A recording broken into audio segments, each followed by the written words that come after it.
ఈ భూసారం కొరకు మట్టిని ఎలా తీసుకురావాలి అని అంటే, ఒక ఎకరం పొలము ఒకే విధంగా ఉంటే ఎర్ర నేలలు వేరే నమూనా తీసుకోవాలి, నల్ల నేలలు వేరే పొలం నమూనా తీసుకోవాలి.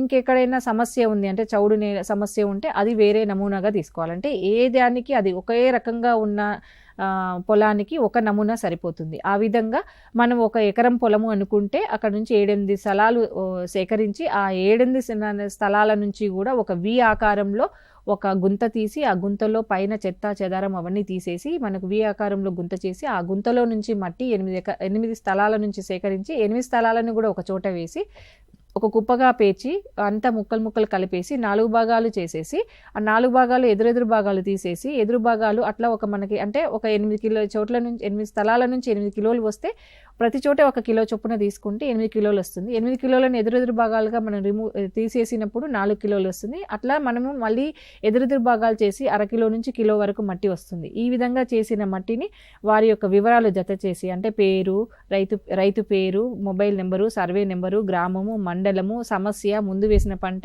తర్వాత ఏమన్నా వేయాలనుకున్న పంట గురించి తెలుసుకోవాలన్న వివరాలన్నీ కూడా జత చేసి దగ్గరలో ఉన్న భూసార పరీక్షా కేంద్రానికి మనం ఈ నమూనాని 24 గంటల లోపల పంపించాలి.